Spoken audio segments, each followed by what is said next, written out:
Bismillahirrahmanirrahim. Assalamualaikum warahmatullahi wabarakatuh. Izin perkenalkan, saya Encis Indah Suryaningsih, biasa dipanggil Ibu Encis. Saya sebagai dosen tetap di program studi Nautika, program Diplomatika Fakultas Kemaritiman AMNI di Kota Semarang. Keilmuan dosen yang saya miliki yaitu rumpun ilmu terapan pada pohon ilmu pendidikan, cabang ilmu adalah pendidikan ilmu pengetahuan alam. Jabatan fungsional dosen lama sebagai tenaga pengajar terhitung mulai tanggal 30 Oktober 2018.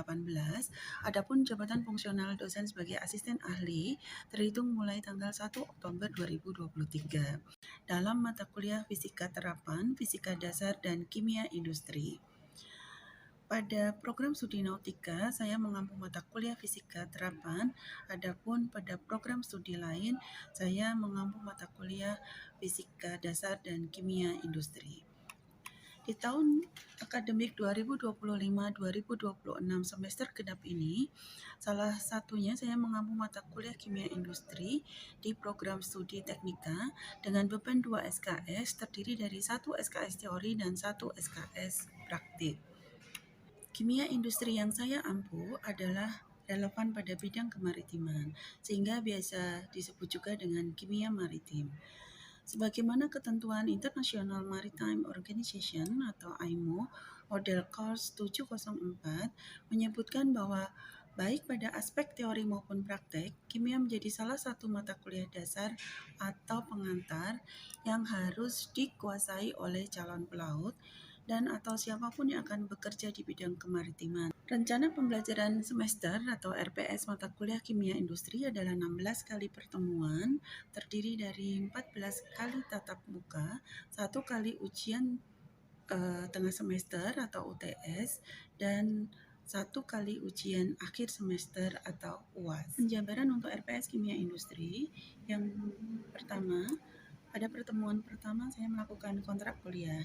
Kemudian pada pertemuan kedua dan ketiga saya membahas tentang bab 1 dasar-dasar dari kimia industri. Dengan KAD, mahasiswa akan mampu memahami, menjelaskan konsep dan contoh aplikasi dari dasar-dasar kimia industri dalam kehidupan sehari-hari dan keterkaitannya dalam bidang kemaritiman. Terdiri dari submateri atom, elemen atau unsur, SPU, molekul, senyawa kimia, campuran, larutan, kelarutan, larutan jenuh, suspensi, endapan, dan reaksi kimia. Lebih lanjut, tujuan fungsional belajar pengetahuan dasar kimia ini dengan korelasinya di kapal, antara lain mahasiswa akan mampu mengetahui karakteristik zat, yaitu dari submateri, unsur, dan senyawa, maka mahasiswa akan mengenal titik nyala atau flash point dari masing-masing zat. Kemudian dari submateri reaksi kimia, maka mahasiswa akan mengenal reaksi kimia pembakaran. Kemudian pada pertemuan 4-5 saya akan membahas bab 2 dengan KAD. Mahasiswa akan mampu memahami, menjelaskan konsep dan contoh aplikasi dari alkalinitas atau keasaman dalam kehidupan sehari-hari dan keterkaitannya dalam bidang kemaritiman. Di sini terdiri dari definisi dan contoh dari asam basa garam, sifat, manfaat, dan bahaya dari asam basa dan garam, kemudian nilai pH, dan cara uji asam dan basa. Lebih lanjut, tujuan fungsional belajar alkalinitas atau keasaman dengan korelasinya di kapal adalah mahasiswa mampu melakukan pengujian kimia harian. Dari submateri uji asam basa, maka mahasiswa akan mampu melakukan pengujian asam basa pada air kettle atau boiler. Kemudian pada pertemuan 6-7, saya akan membahas bab 3 tentang korosi. Dengan KAD, mahasiswa akan mampu memahami, menjelaskan konsep, mendefinisikan, dan mengidentifikasi tentang korosi. Terdiri dari submateri definisi korosi, faktor-faktor penyebab terjadinya korosi, bahan-bahan material dan kimia penyebab korosi, laju korosi, bentuk-bentuk korosi, proses terjadinya korosi, pencegahan korosi, dan penanggulangan korosi. Lebih lanjut, tujuan fungsional belajar korosi ini dengan korelasinya di kapal adalah mahasiswa akan mampu memahami pengendalian korosi. memahami proses elektrokimia yang menyebabkan karat pada lambung kapal dan sistem pemipaan, serta cara pencegahannya antara lain dengan proteksi katodik. Pertemuan ke-8 ujian tengah semester. Kemudian pada pertemuan 9 sampai 10 bab proses pengolahan dan pengujian air dengan KAD mahasiswa akan mampu memahami, menjelaskan konsep, mendefinisikan, mengidentifikasi, dan menjelaskan tentang proses pengolahan dan pengujian air. Terdiri dari submateri definisi air, karakteristik air tawar, air laut, dan air suling, kekerasan air, proses pengolahan air untuk kebutuhan umum, proses pengolahan air laut menjadi air tawar, bahan-bahan kimia tambahan yang digunakan pada proses pengolahan air, serta proses pengujian air. Lebih lanjut, tujuan fungsional belajar pengolahan dan pengujian air dengan korelasinya di kapal adalah mahasiswa akan mampu memahami dan menjelaskan pengolahan air laut menjadi air tawar di atas kapal dengan menggunakan freshwater generator atau sistem reverse osmosis yang bertujuan untuk memenuhi kebutuhan air tawar bagi kru kapal, baik untuk minum, masak, maupun mandi, serta untuk kebutuhan operasional mesin kapal. Kemudian pada pertemuan 11 sampai 15 masuk pada bab 5 bahan bakar dan pelumas dengan KAD, mahasiswa akan mampu memahami, menjelaskan konsep, mendefinisikan, mengidentifikasi, menjelaskan tentang aplikasi dan contoh-contoh bahan bakar dan pelumas kapal.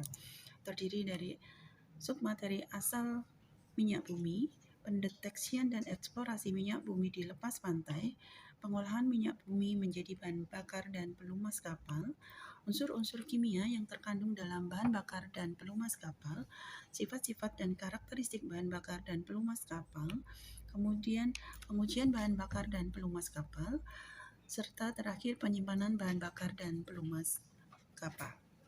Lebih lanjut, tujuan fungsional belajar bahan bakar dan pelumas dengan korelasinya di kapal adalah mahasiswa akan mampu memahami sifat kimia bahan bakar seperti viskositas, kadar sulfur, kadar abu, dan densitas untuk memastikan proses purifikasi dan pembakaran di silinder mesin dapat berjalan dengan sempurna. Pertemuan ke-16 yaitu ujian akhir semester atau UAS. Model pembelajaran yang saya gunakan yaitu brainstorming, kemudian problem based learning, project based learning, dan diskusi tanya jawab. Adapun metode penilaian yang saya gunakan adalah 20% dari penugasan atau project atau presentasi, ditambah 30% ujian tengah semester, ditambah 50% ujian akhir semester. Referensi atau literatur yang saya gunakan untuk mendukung proses pembelajaran kimia industri ini, yang pertama adalah IMO Model Course 704 yang merupakan acuan utama, kemudian Industrial Chemistry karangan Cakabarti, kemudian Feedwater System and Treatment karangan Flanagan, dan Corrosion for Marine and Offshore Engineer karangan Rollins, Water Treatment karangan Speley, juga modul kimia maritim berbasis augmented reality. Ini merupakan produk hasil penelitian yang saya lakukan bersama tim di tahun 2025. Untuk modul ini saya berikan ke mahasiswa melalui link. Demikian perkenalan dan sedikit penjabaran mata kuliah kimia industri yang dapat saya sampaikan. Ini adalah salah satu bukti video pembelajaran dari mata kuliah kimia industri dengan materi praktek uji asam basa. Kurang lebihnya saya mohon maaf dan atas perhatiannya saya sampaikan terima kasih. Assalamualaikum warahmatullahi wabarakatuh.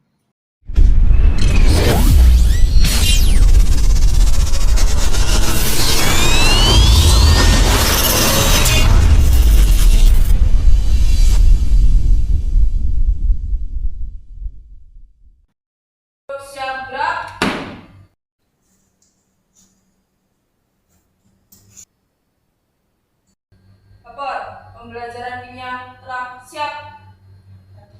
Lanjutkan. Mengawali pembelajaran kimia, doa mulai. Asik dan di tempat gerak.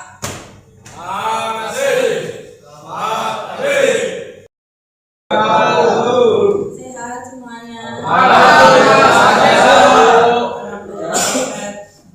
Ibu yang agak sehat, maaf ya suaranya alto. Oke, hari ini kita pembelajaran praktek ya, praktek kimia untuk materi asam basa. Kemarin kan kalian di kelas sudah pembelajaran teori asam basa, ya kan? Nah, sekarang kita akan masuk prakteknya di asam basa. Apa? Praktek uji asam basa. Nah, untuk uji asam basa kita akan nanti menggunakan lakmus dan indikator universal. Oke, yang pertama untuk lakmus. Ini namanya lakmus ya. Lakmus merah, lakmus biru. Merah nanti isinya merah, lakmus biru isinya biru. Siapa yang sudah pernah pakai lakmus? Sudah? Sudah pernah? Ada lagi? Ada lagi yang sudah pernah pakai kertas lakmus? Ya, Bu. Baru sedikit yang pakai kertas lakmus ya. Ya, Bu. Kalau kemarin waktu teori Bu sudah jelasin kan kalau kertas lakmus 10-nya apa? Biru. Ada yang mau jelasin 10-nya? Ini namanya kertas lakmus. Jadi untuk clue-nya itu biru, mau kertas lakmus biru atau merah. Jika di semua larutan itu hasil akhirnya biru, itu hasilnya basah. Terima kasih, Bu. Kan kemarin sudah ya, kalau pakai kertas lakmus kalian hanya tahu apa? Asam atau basa saja, tapi kalian tidak tahu ukurannya, ya kan? Kalau kalian pakai pH stick, itu kalian akan tahu ukurannya. Di sini di meja kalian bisa lihat itu dari 0 sampai 7, kemudian dibaliknya 8 sampai 14. Kan pH range kan 0 sampai 14, ya kan? Di bawah 7 apa? Di atas 7? Atas 7? Oke, masih jelasin Mas. Ini namanya universal indikator atau pH stick. Ini yang saya pegang, yang di dalamnya ada yang namanya pH stick-nya. Ini kita harus memegang yang berwarna putih. Yang lain bisa lihat di masing-masing kotaknya ya. Yang lain coba Nah, lihat. yang ada warnanya ini adalah indikatornya. Cara memakainya, kita memasukkan ke dalam media yang kita uji, lalu kita cocokkan ke kotak yang ada di universal indikator ini. Jika warnanya itu menunjukkan di angka 7 ke bawah, itu menunjukkan tandanya asam. Jika tanda warna itu berubah terus menuju angka 7 ke atas, itu menunjukkan tandanya basah. Oke. Dan Ya, luar biasa ya, masih ingat. Oke, Ibu, terima kasih bisa duduk.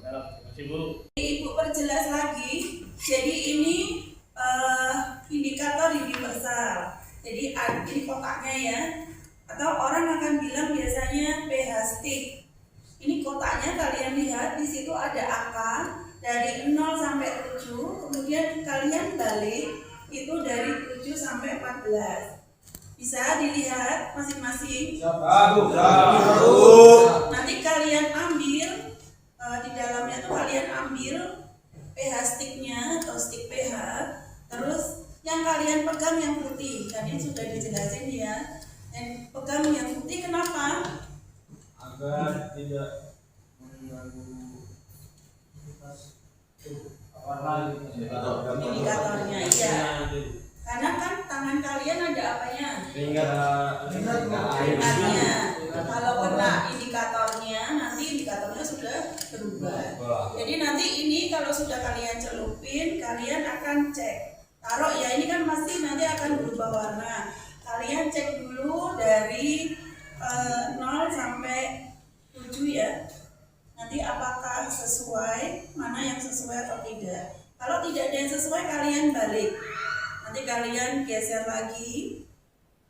baliknya dari 7 sampai 14.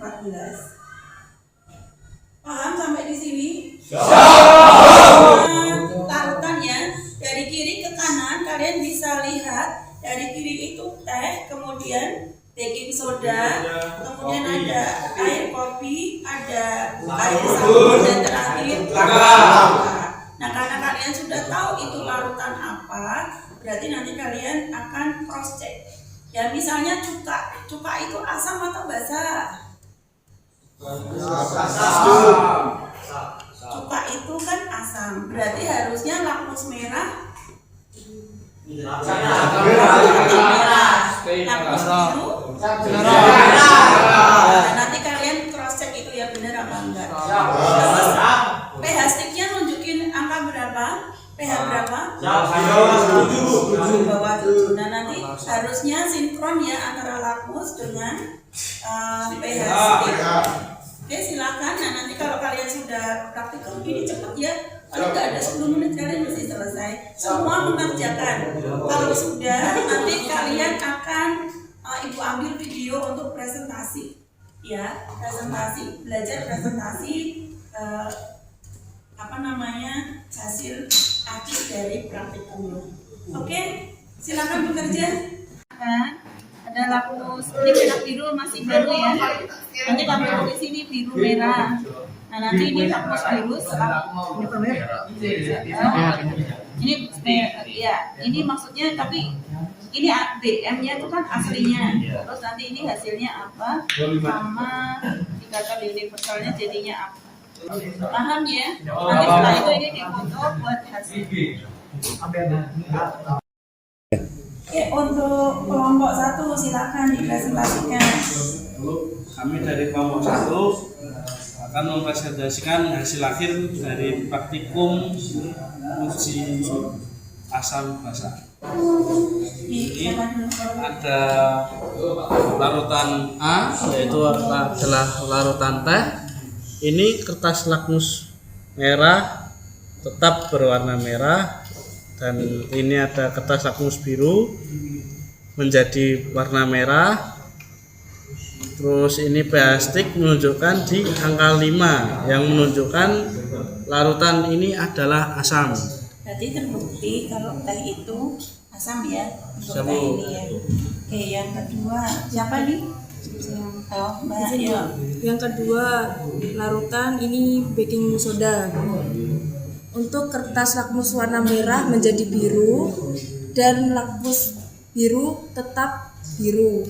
Lalu untuk stick pH-nya menunjukkan angka 10 yang berarti basa. Berarti terbukti ya, mau pakai kertas lakmus, mau pakai stick pH, hasilnya kalau baking soda itu apa?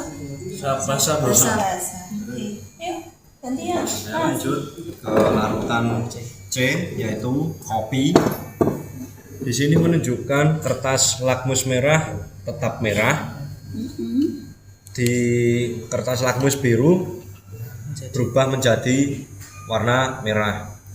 Dan di stick pH-nya ini menunjukkan di angka 6 yang berarti basa. 6 kok basa, Mas? 6 apa? Asam. Oke, asam ya. Oke, terus nih, ayo ulangi lagi kamu. Nih. Sabun. Oke, kita lanjut ke D, yaitu larutan air sabun yang menunjukkan di kertas lakmus merah ini menjadi warna biru, dan di lakmus biru tetap berwarna biru. Dan di stick pH ini menunjukkan di angka 8 yang berarti basa. Bener basa? Siap, benar Bu. Bener basa enggak? Siap, benar. Oke, yang terakhir. Ayo Mas. Sini saya akan menjelaskan ada cuka. Di sini lakmus merah tetap berwarna merah, di lakmus biru berubah menjadi warna merah, dan di stick pH berada di angka 2 yaitu menunjukkan bahwa asam karena di bawah 7. Oke, sudah paham semua? Sudah. Jangan keliru lagi ya. Kalau di bawah 7 apa? Siap. Di atas 7? Siap. Oke, good job. Oke, ini kelompok berapa Mas? Kelompok 5. Oke, silakan presentasi. Bu, pada pagi hari ini kami mau presentasi mengenai praktikum uji asam dan basa. Yang pertama ada larutan teh. Pada kertas lakmus merah menunjukkan tetap berwarna merah. Kemudian lakmus biru menunjukkan warna merah. Kemudian untuk stik pH menunjukkan indikator nomor 6, membuktikan bahwa ini larutan asam. Oke, berarti untuk teh terbukti asam ya. Siap, Bu. Dari praktikumnya. Nggak usah dipegang, Mas, tunjuk aja ya. Siap. Oke, yuk Mas, yuk. Gantian, nanti gantian. Ini baking soda, Bu. Mm-mm. Kertas lakmus menunjukkan Kertas lakmus merah menunjukkan menjadi warna biru, tandanya itu basah. Terus kertas lakmus biru berubah menjadi tetap biru. berubah menjadi warna. Baking soda kertas lakmus merah berubah menjadi warna biru. Terus kertas lakmus biru tetap menjadi biru. Terus indikator pH stick menunjukkan 10, berarti basah. Biar latihan ngomong sendiri. Selanjutnya ada larutan kopi, Bu. Larutan kopi ini kertas lakmus merah tetap berwarna merah dan kertas lakmus biru berubah menjadi warna merah. pH stick menunjukkan di angka 6, yang berarti kesimpulannya adalah cairan kopi ini adalah cairan asam. Larutannya terbukti asam ya. Siap. Untuk kopi. Oke, berikutnya. Kesimpulan untuk larutan sabun dari lakmus merah tetap menjadi merah dan lakmus biru berubah menjadi merah, Bu. Dan pada indikator pH menunjukkan nomor 6. Berarti asam, Bu. Masuk sabun asam, Mas. Masuk 6. Kita coba ya. Siap, Bu. Siap, Bu. Coba. Ini.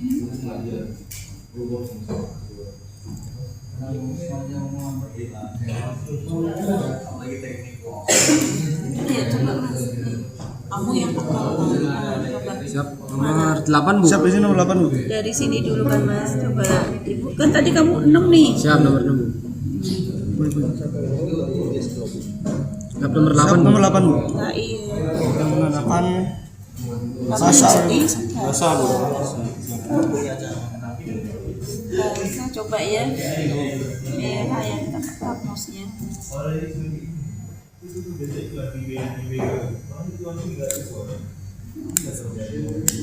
Masukin.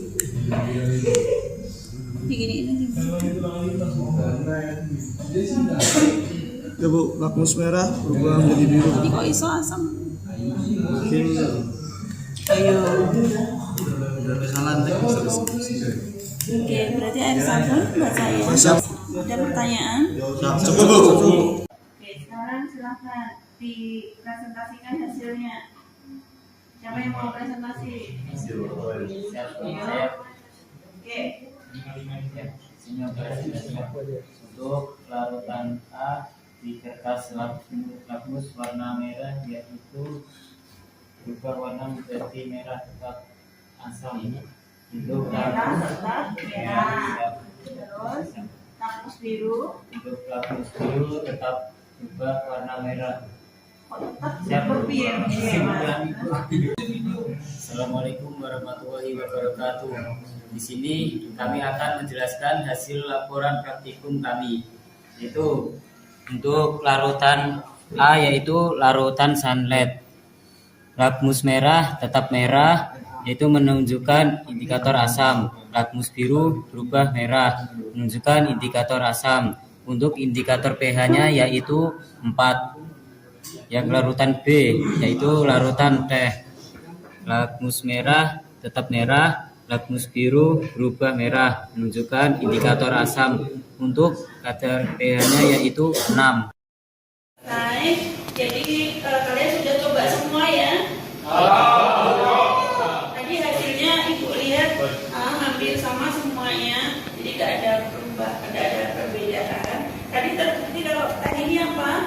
Apa itu?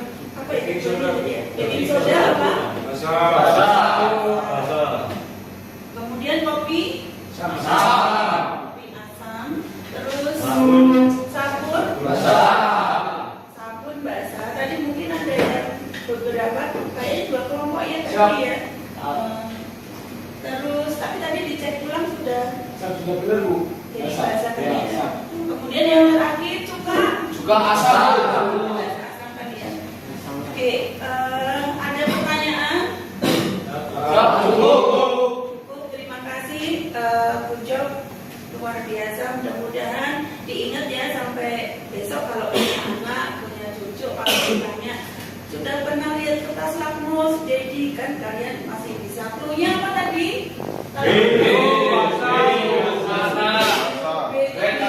Blue, basah, base, ya kan? Semua yang mengarah hasilnya ke biru berarti.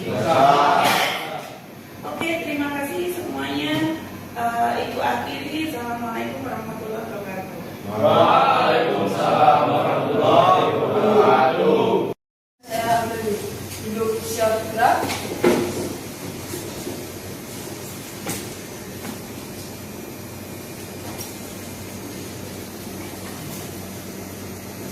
Bapak, praktikum yang telah dilaksanakan. Bergan.